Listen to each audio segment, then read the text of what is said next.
Hi, welcome. My name is Theric. This is the Thvlog, and I am here today in order to review this book, the cover of which I left at school and was lent to me by one of my students. My students have been asking me if I've read John Green for many a long time. If you look super closely, you might be able to see the impression of his signature. The cover, as I said, I left at school, but it looks like this. Boop.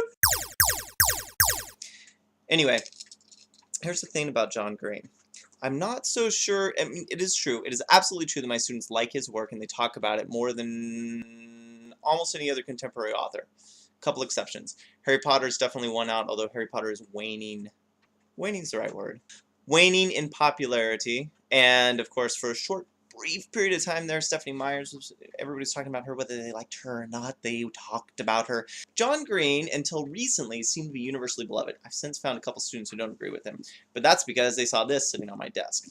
Anyway, I was given it because everybody wants me to read it, and I said I would read it if somebody did the hard labor of finding a book for me, because I am exceedingly lazy. Teachers get to be. According to, I'm missing the post-it, hang on. I think that part of the reason my students want me to be aware of Mr. John Green, they find me somewhat physically similar to him. We both are, white guys with not great hair and glasses, and we talk about words and stuff like that. But I hope that the reason students are convinced we are similar is not because of the similarity to the color of our walls. That would be creepy. Anyway, according to this post-it I left for myself as I was reading the book, in homage to Mr. Green, all I've managed to do is throw in some more cut. Not something I usually bother taking the time to, partially because I have really crappy video editing software and I'm too cheap to buy anything new. One other thing before we get going, this is of course a popular book and there's a movie coming out, etc, etc, etc. But I want to make sure that you're aware of this.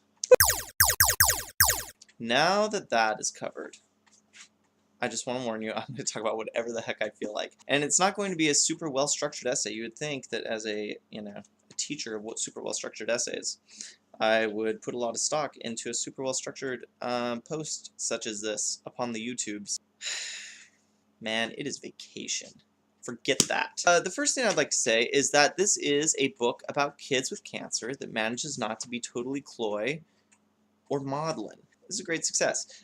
Seriously, like kids with cancer? Kids with cancer? This is the sort of thing that maudlin books were designed for.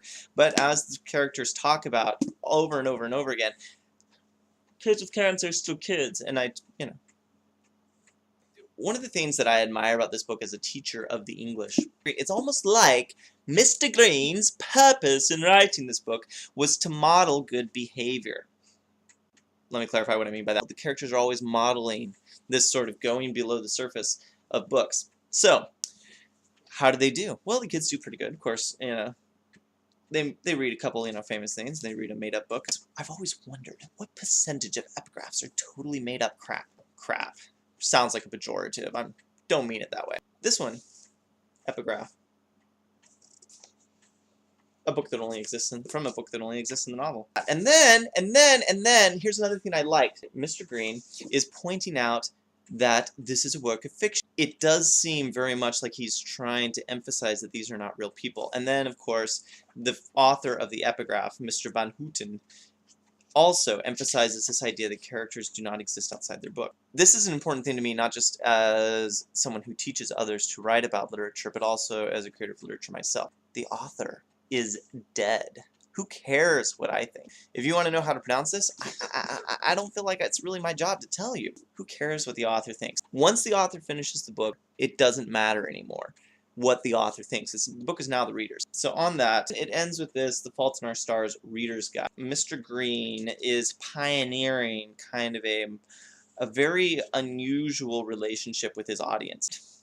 If you're watching this video, you probably already know that. The point is, it's really hard to insist that the author's interpretation doesn't matter and that the reader's interpretation is the only thing that matters if you keep talking. When I first started reading this section, I was pissed off. On the one hand, this is super helpful. You're showing how, you as the author have put in things which can be read closely. You're demonstrating for people who might want to be an author, of which I'm sure among John Green fans there are many. You're showing them how to think about these things.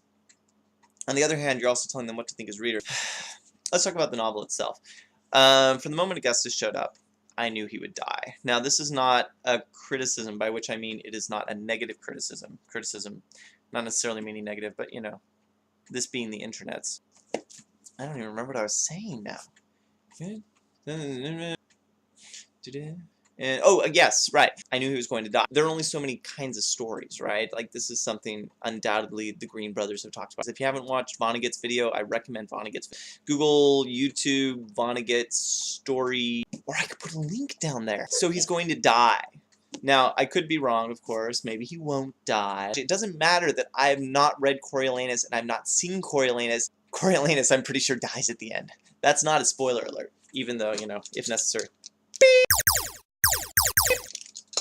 Anyway, he's going to die. I was right, by the way. He does die. And this also ties into another thing that sort of, another thing that kind of curiosifies me. Curiosifies, what the heck? English teachers. They think they can get away with anything, and they are not right! Internet, punish this man! This girl. Whose name I suddenly forget. Hazel. Hazel Grace, right? Although, unless you're Augustus, don't call her Hazel Grace. It's not appropriate. People will be very, very upset with you. Hazel's an interesting name, isn't it? Hazel. The indefinable color. The color that no one knows. Another thing that I think is really interesting is speaking of how the characters are reading, right? There's a lot of intertextuality in this book. Sometimes it's very deliberate with, like, say, a Blake poem. Plenty of other things, like Maslow's hierarchy of needs. Anyway, intertextuality between this book and Perks of a Wallflower focused around this word infinity.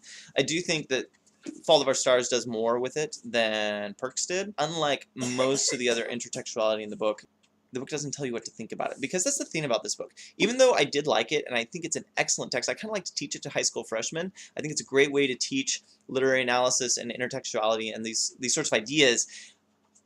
The book spends a lot of time telling you how to think about these things. Now, of course, that's one level.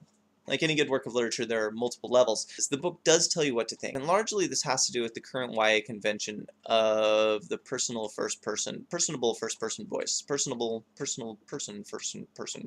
The voice. Hazel's voice is very much of what is happening now in YA literature. And I'm not saying it's good, I'm not saying it's bad, but it does lend itself to shallow readings because the person is so personable and you get to know them so well and you feel like you're their friend and you roll through as if on one of those things in like UPS with the metal rollers and boxes. It's fun, one imagines, for the box. Now, that is to say, I totally understand why kids, that they feel rewarded when they reread it, that they find new things, because the book certainly lends itself to multiple readings. However, it projects so strongly the big ideas, and that's actually kind of what I admire about the book. I think this book is excellent at training its readership to be good readers, to read well, to read thoughtfully, to dig a lot of stuff out of the books that they read. I think John Green is doing a great service by teaching kids how to read more complicated works of literature, because the book is extremely complex, but it explains its complexity right on the surface, and it has characters modeling how to deal with the complexity inherent in the story itself. So, in the final analysis, it is a good book. I totally get why some people don't like it. I totally get why people love it. I think it's an excellent book for learning how to read well, and I think that it will certainly reward rereading. That if you want to go on and be someone who reads excellent literature, you could certainly do worse than reading The Fault in Our Stars. Where's that?